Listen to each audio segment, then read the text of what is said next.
guys, so welcome back. Today we are doing the chapter 4 review of Dream Count by Chimamanda Ngozi Adichie. I remember the last video was a bit long at 16 minutes. I really do try my best to get these videos down to a good time, like 10 minutes or less, but sometimes that's really hard because some chapters are longer than others. But I also, speed up the videos as well, and I do a lot of cutting during the editing process, so just bear with me.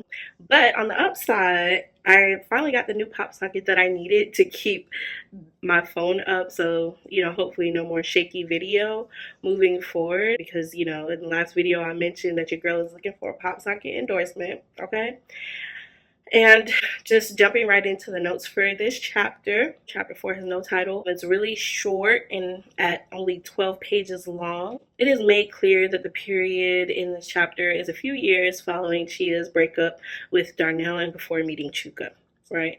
And before I move forward, I just wanted to say I do have a lot of notes on this chapter, even though I just said it's really short, because the way I had to read and take notes, it was in a weird way, and so I ended up taking a lot more notes than I intended. But also, I did have a lot to say about this chapter because there's such a huge plot twist in this chapter, and I was just not expecting it, And that's the one thing I really love about this book, is that with each chapter, you don't really know what you're going to get. It's just sort of deconstructed, but it also just is supposed to fall under this one theme or umbrella of living your dreams, adapting to your dreams changing in life and everything. Okay, but moving forward, page 79 to 80, Chia talks about meeting an Englishman online who she wrote back and forth on a fan site of an author they both liked, a book author that they both liked.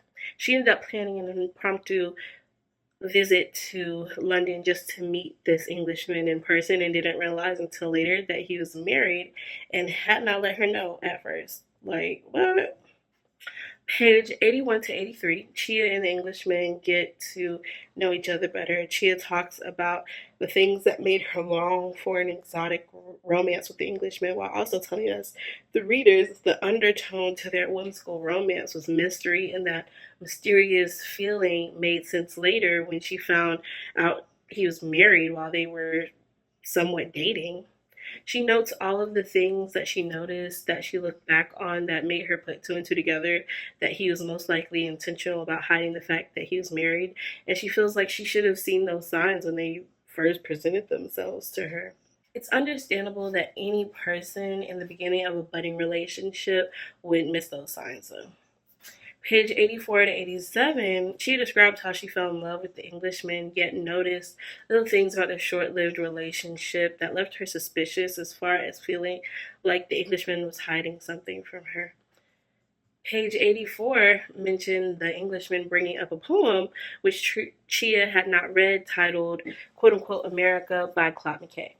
I looked it up on the Poetry Foundation website to read it and thought it was beautifully written. And I know that, this is sort of like a side note to this whole chapter, but it's super relatable and coincidental that I find this poem in this chapter that gives that, sort of tone of having a decolonized mindset to the thought of America and assimilation and things of that nature, which is like the poem I recently wrote and shared in my last video. And then I also thought the author was very relatable too, as I'm about to describe, what he's like as well. And so I was just, this is an African thing. Like, are we just accustomed to just always like everything that's poetry and everything that's decolonization, or is, God trying to tell me something? Like, am I telling me that I'm on the right track with writing poetry and be focusing on the topics that I'm focusing on right now? But I also love the fact that the author of the poem is an African American and Jamaican man. Claude McKay is most likely a figure who has already been recorded in Black history as a writer and poet. I loved his perspective on America and found it agreeable, especially since I could tell he was pro-Black, given that he died in Chicago of all U.S. cities, because Chicago is has one of the largest urban populations. And as we all know, urban is just another word for large African American community in the context of America. Plus, I could also technically consider myself an African Jamaican or an African Jamaican American woman too, since, that's my background on at least one side of my family, on my dad's side. And between page 87 and 88, it swiftly cuts to the moment where she finds out the Englishman is married and proceeds to sleep with him anyway, angered that she did not know he was married, and even more angry and ashamed at this point. But there are still emotions that arise that are unexpected, like a longing to be loved, a longing for her writing to be adored by him specifically, as well as larger audiences. But that was her like foundational connection to him, was just he was one of the only people that like commented on her writing blog, because she's a travel writer, this character. And a longing to be respected, a loss of self-respect, and hope that maybe he would leave his old life behind to start a new life with Chia. The passage opening page 88 was a bit confusing the way it was written. I had to reread it a few times to understand that the author was talking about Chia's relationship with the Englishman and not a different man. Page 88 to 90, I was shocked to learn that Chia continued the romantic relationship as long as she did after the revelation that the Englishman was already married. It was cunning how Adichie informed us readers of how easy it is to get caught up in a romantic relationship with an already married man as a single woman, and how being the quote-unquote other women is not easy, as the charm of a man in this Englishman character in particular could lead any women really into believing that they will leave their wives for you. The end of this chapter signaled yet another dream that has died in a far more sorrowful manner for Chia. I was shocked in the last few pages to learn that Chia still low-key longed for a relationship with the Englishman long after the relationship ended. Like, yeah, I understand, she fell in love with him, and that's how his cunning nature led her to fall in love with him.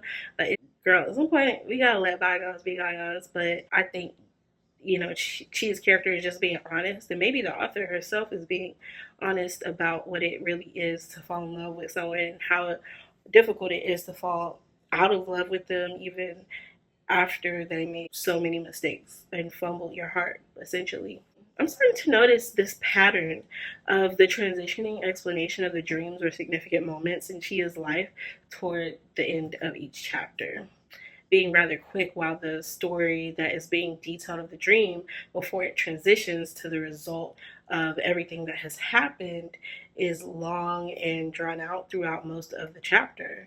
I find it sometimes to be annoying, and other times to be a sly mechanism in the best way possible by the author. So essentially what I'm trying to say is that sometimes it works and sometimes it doesn't. But yeah, that's all of my notes for chapter 4. I do apologize for my explanation of that poem to not, really being detailed, but I did mention where I found the poem, so that you all can check it out yourselves and put your own perspective on it as well. But yeah, that's my chapter 4 review. It was very shocking to learn that the character continued to have this like affair with this man, and I'm just like, girl. But then again, who am I to judge? He who cast the first stone, all that. But, and I know so basically what I'm saying is that I'm flawed, I'm imperfect as well. However, I don't know if I would have feelings for that long after something like that has been done. Thank you all so much for sticking here with me on this platform. Once again, check out all of the information that I put below in the caption below this video. I often mention different organizations to donate to for good causes, particularly the Kaiyah Foundation, because your girl needs money. Yeah. And while I, am working, I'm still looking for more consistent work within my actual field. So, that's still on the up and up. Your girl needs help. Okay? Women need to support other women. Black people need to support other Black people. African people should support more African people. Okay? Everyone should support everyone. Okay? And Stay tuned for more in the next video. We're not actually going to get into chapter 5 per se in the next video. So we're getting to Zipporah, the character of Zipporah, a little bit more, and we're gonna start at her first chapter. And I've already started reading a little bit of that chapter, and let me just tell y'all, it's explosive. It starts out in an explosive way, very different from the character that is Chia.